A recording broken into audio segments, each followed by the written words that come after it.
Hey, this is Dizzy Reed from Guns N' Roses, and you're watching GNR Central. Yeah!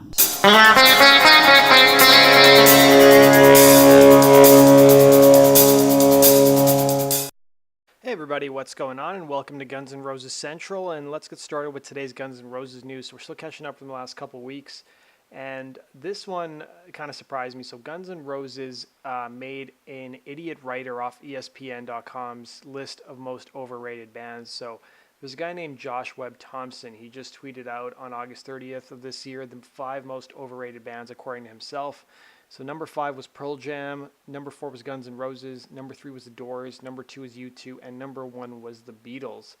So one guy responded to him, he said, "The Doors are number 1, GNR, get the F out. The Beatles, are you even human?" To which Josh said, GNR had maybe 1.2 good albums, Appetite was the best offering they had, and there's debate over my humanity.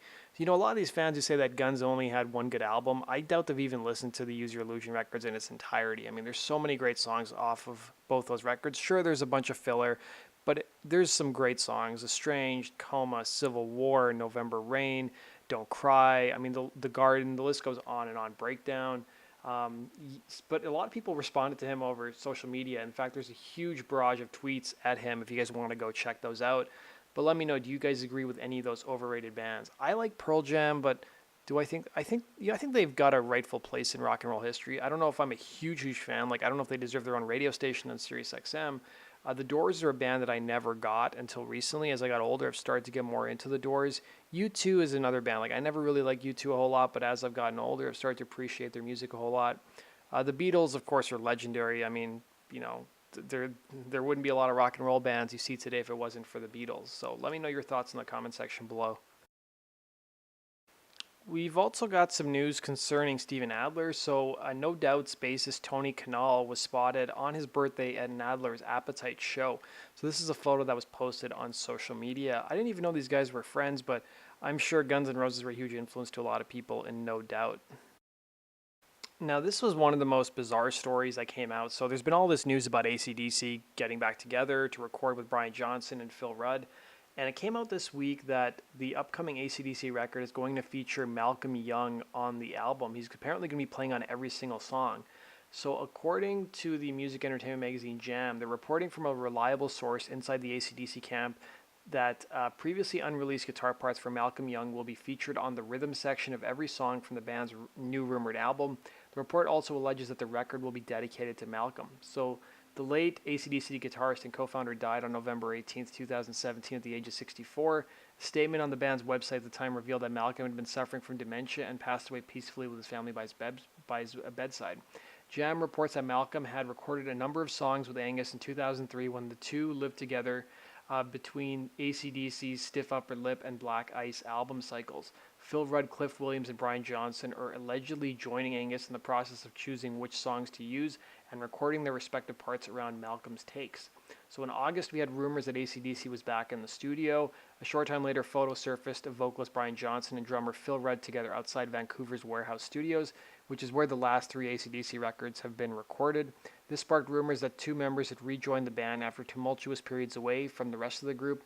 And of course, Johnson exited the band in 2016 after suffering hearing issues, while Rudd was charged with attempted murder and threatening to kill and possession of meth and cannabis in 2014.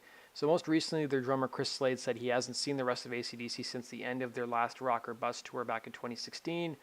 And the rumors of Axl being involved in AC/DC's next record seem to have disappeared for the time being.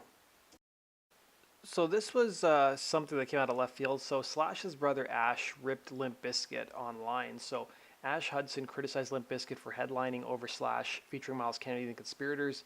So he posted this on social media. So Guns N' Roses guitarist Slash's brother's Ash recently posted a photo of the poster of the Louder Than Life Festival on his Instagram page. He took a shot at Limp Bizkit for headlining over Slash. He said, "How the F is Limp Bizkit headlining over Slash? What's wrong with this picture? I wouldn't want to even go on stage after Slash and Miles tear it up."